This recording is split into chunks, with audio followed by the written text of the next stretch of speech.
witnessing the energy of Japan firsthand will have to wait. For a group of high school students in Gatineau, Quebec, who were set to travel there on Friday. All the students had already packed their bags, she says. We were all ready. But out of precaution, the school board canceled the trip. In Japan, cases of COVID-19 are mounting, but Canadians can still travel there. The Canadian government recommends avoiding all non-essential travel to China, and it says some travelers should consider postponing trips to Iran, northern Italy, and South Korea. Other locations such as Hong Kong, Singapore, and Japan still have the green light, but that could change. Before you book, just make sure you check. That would be the best advice I can give now, because this thing is a very dynamic situation. It changed by the hours. Atlas Travel, which specializes in the Middle East and particularly Iran, cancellations are piling up, and travelers already in Iran want out. Because of the coronavirus, they panic, they keep calling, and they want a flight to come back to Canada. This is the major area of impact here.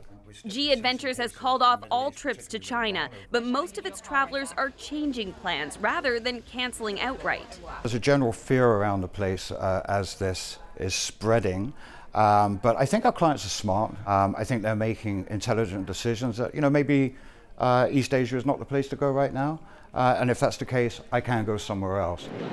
Still, travelers are on edge, even those who aren't going anywhere near the outbreaks. You can't not think about it because, it looks like it's growing every day, so it's a little bit scary for sure. A concern being felt by many as fear, not just the virus, spreads in an increasingly connected world. Jacqueline Hansen, CBC News, Toronto.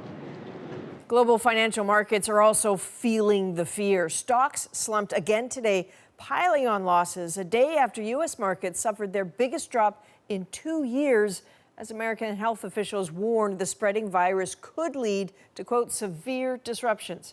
Both the Dow and the S&P 500 dropped more than 3%, and Canada's main index, the TSX, had its worst day in nearly 5 years, shedding about 2%. So the CBC senior business correspondent has been watching all of this. Peter, Wall Street doesn't often flinch quite so spectacularly. Why this? Why now? I think markets really got a sense of what the coronavirus might mean for global demand, for global supply chain, for global growth.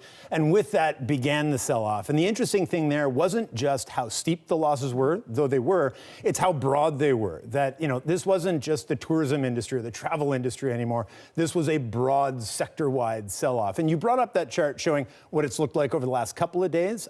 I'd like to just put that into context and show over the last 12 months, let's look at those same three indexes. And you can see, especially since August, they were setting all new record highs all the time. And people were worried that maybe they had run too far and too long. So there are already concerns that maybe they should be giving something back in something of a correction. So that's what we'll watch for now. Has the sell-off ended and somebody will start to buy the dip, or is there yet more to come here? Okay, up until this point, we've been talking about a global slowdown. How does this change that? That's why the alarm bells are so strong. That, we were already worried about growth in China. This makes that worse. We were already looking at growth in the Eurozone. Now look at what's happening in Italy. The price of oil fell down below $50 a barrel, because if you're not going to fuel up as many trucks or as many ships to get as many goods to market, you're not going to need as much oil. So that's already hit an oil industry worldwide that's been just getting battered of late. And this is definitely going to make that worse too. All right, Peter Armstrong, thanks very much. You bet.